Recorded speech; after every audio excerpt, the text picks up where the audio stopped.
What's up, guys? Today, Taylor and myself are here at Universal Studios Orlando, Florida, and we're going to kind of take a little lap around the park, and we're going to talk about some things that we know are going to be changing at this park in the near future, as well as some rumors about things that may or may not be happening that are going to completely transform what this park looks like.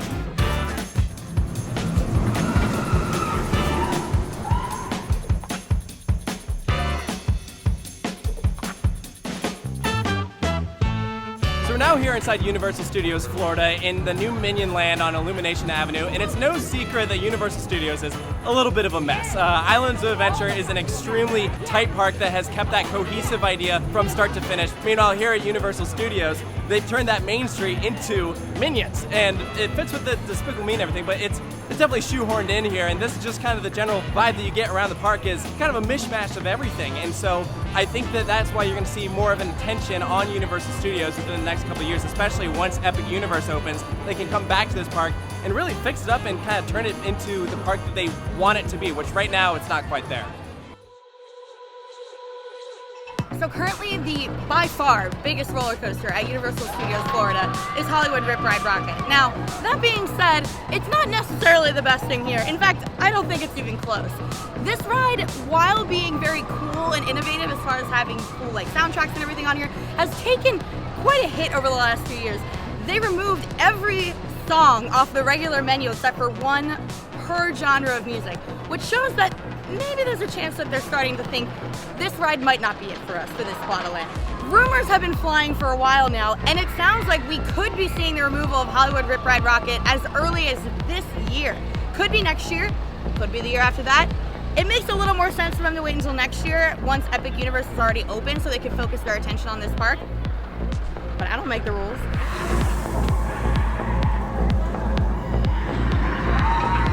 Over the past few years, Universal Studios has put more of a focus on practical, like real attractions as opposed to something you'd see on a screen. We're seeing that shift dramatically, especially when it comes to Epic Universe. To our knowledge, the only screen-based attractions can be the Mario Kart ride, which we've already seen at Universal Studios Japan and Hollywood. So roller coasters have obviously been one of the key attractions that they've been trying to put in. It's one of the things that really separates them from Disney. They're willing to do thrill rides. And this Malu Coaster is just not what it used to be.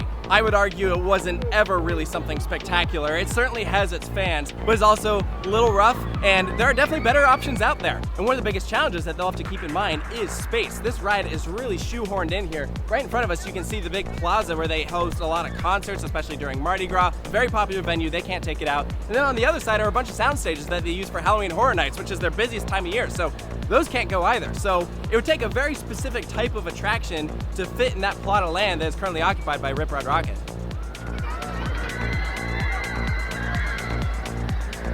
So we're back here in City Walk in front of the final helix on Rip Ride Rocket, and there's no direct speculation or rumors to back this up, but this is just something that occurred to me that I feel like would be a no-brainer, and that is, if you were to take out Rip Ride Rocket, you can actually extend the plot of land that you're using for a new attraction by having a section go out over the main pathway here in City Walk. Think about just how much of an attention-grabbing moment that'd be for all these guests walking by, enjoying the shopping, enjoying the restaurants, and seeing a roller coaster flying overhead. And with strict loose article policies that we have on Velocicoaster and Hulk, they could probably do it and it'd be super eye-catching. You probably wouldn't even need to have a net if you have metal detectors, but I think that would be a brilliant way to incorporate a new coaster here at Universal Studios Florida. So while Rip Ride Rocket might not be the best roller coaster in the world, it'd be silly not to acknowledge that this is like an iconic structure in this park. So you gotta think about what can you put in its place that would hold up. As we know, Universal has been really enjoying working with Intamin. We have Velocicoaster, Hagrid's, they're working on a How to Train Your Dragon coaster for Epic. We also know that they're doing the ride Hollywood Drift at Universal Hollywood. So one thing that I think they should definitely keep here is the awesome vertical lift hill by paying homage to it with whatever they decide to do next. One coaster that comes to mind is one that we just did not that long ago, which is Storm Coaster in Dubai. That coaster features a vertical launch, which would be a lot cooler and a lot faster than a vertical lift hill, while still paying homage to the old coaster. Having said that, capacity is obviously going to be a huge thing here, because you can't have something that has a low ridership per hour, because this park is always so busy. And right now, even Rip Ride Rocket gets a really long line a lot of the time.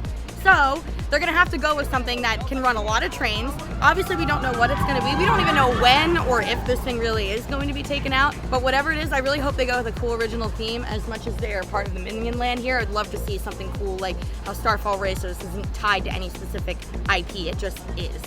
So while the future of Rip Ride Rockit might not be looking super optimistic, it's been thrilling riders since 2009, and it's certainly an icon of Universal Studios Florida. It is interesting to think about when the ride originally opened, it was positioned as a cheaper alternative to Hollywood Dream the Ride over at Universal Studios Japan, which is like a B&M mini hypercoaster. I don't see them going with a hyper style ride for this plot of land because you do have Mako down the street, which is something that they also have to think about.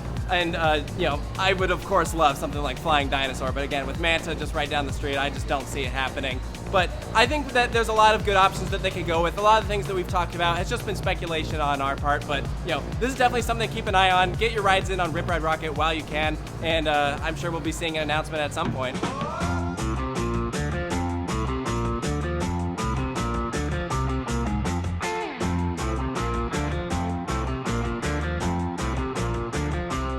So this wouldn't be a complete video talking about the future of Universal Studios Florida without mentioning the elephant in the room, which is their least loved attraction by both guests and even their creative team, and that is Fast and Furious Supercharged. So if you've never ridden this before, count yourself lucky.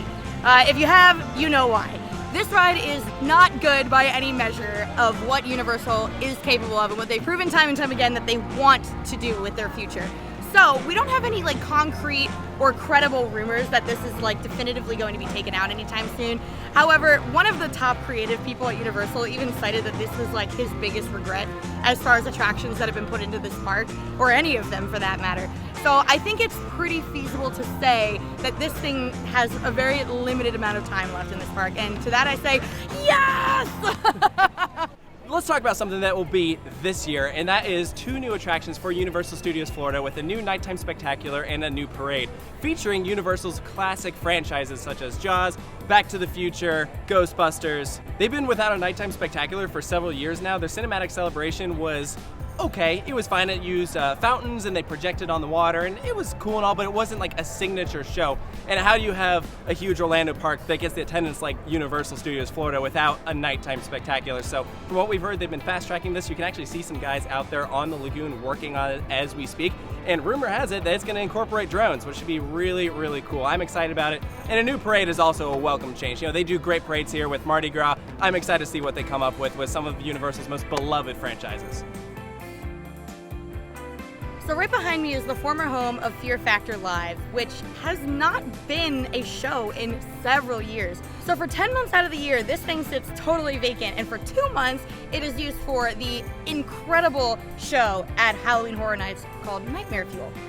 But can you really justify having this much space taken up by a theater that big when it's not even used for 80% of the year? So what do you do with it? They've talked about demolishing this thing several different times, and it's yet to happen, and there were even talks of it having a new Harry Potter expansion back there. So far, nothing's happened. We're not really sure what's going to happen, but there's no way they can just keep this here forever. If this theater were to be removed, it would likely be some kind of dark ride, which, no complaints, Universal does really great dark rides. But then it begs the question of, what do you do with Nightmare Fuel? Because that is like the staple of Halloween Horror Nights. It is just an incredible production, and there's not really anywhere else to put it. So while it'd be really, really awesome for them to do something with this land soon, we don't want to see that show go away. So they're gonna have to figure out how to juggle both of those things. And we've talked a lot about ride removal today. Hollywood Rip Ride Rockit, how much we want Fast and Furious gone. Here's something else that's rumored to be on the chopping block. The Simpsons. Now, this one's a little bit interesting because we first heard a rumor a while back about Universal Hollywood potentially removing their Simpsons Land, and then the rumor made its way over to Universal Studios Florida, primarily because of something that's not actually in Universal's control. That's because the rights to The Simpsons now belongs to Disney. You can go ahead and watch The Simpsons over on Disney+. It's something that Universal probably doesn't want in their parks anymore because they're going to be paying a license to Disney. So what do? We have an entire themed land here that is seemingly popular, although the Simpsons ride is definitely outdated, and I wouldn't complain about it leaving. It's an attraction I pretty much never do. It replaced the old Back to the Future, which I know was a beloved hit, but I don't think they're going to go back to the Future. The rumor is that they're going to be bringing over the Nintendo properties to the park. So we have Super Nintendo going to Epic Universe. The rumor is that Zelda will be going to Islands of Adventure. and Detective Pikachu would be replacing the Simpsons. We're seeing a Detective Pikachu replacement of the old Spider-Man ride at Universal Studios Japan, and if that's successful, which I'm sure it will be, then maybe it'll be taking its place over here. As for a timetable, this could be something that closes sooner than later, so maybe later this year, next year. It would be a huge hit to have this and Rip Ride Rocket closed around the same time. The park would be down 2 major attractions, but I could also see them waiting until the attraction opens at Universal Japan. They want to see how it goes, troubleshoot any issues, and then have a more refined version over here, because you'll be taking up a different amount of space. It's a different building, different ride system, so we'll have to wait and see, but I think that this would be a very, very good fit here at Universal Studios Florida. So now our loop around the park has taken us to the one area that we have absolute certain plans for, and that is the Dreamworks area of the park. Now, the kids area has always had some level of representation for the Dreamworks characters. However, before we had like Woody Woodpecker back there, we had Curious George, and namely, we had Shrek back here. And now Shrek is getting even more representation. We're building his swamp. And the swamp is very easy to see when you're walking down the pathway here, even with all the construction walls up. The biggest change that we're going to see is that the roller coaster that's back there is going to now be the Troller Coaster, themed to trolls. Which, if you check out this photo from BioReconstruct, you can see just how creepy the front of the trains are going to be. But it's still a fun coaster, so it's okay. And last but not least, Kung Fu Panda is also going to be coming to this area. And if you're in the area, you can come and check it out in summer of 2024.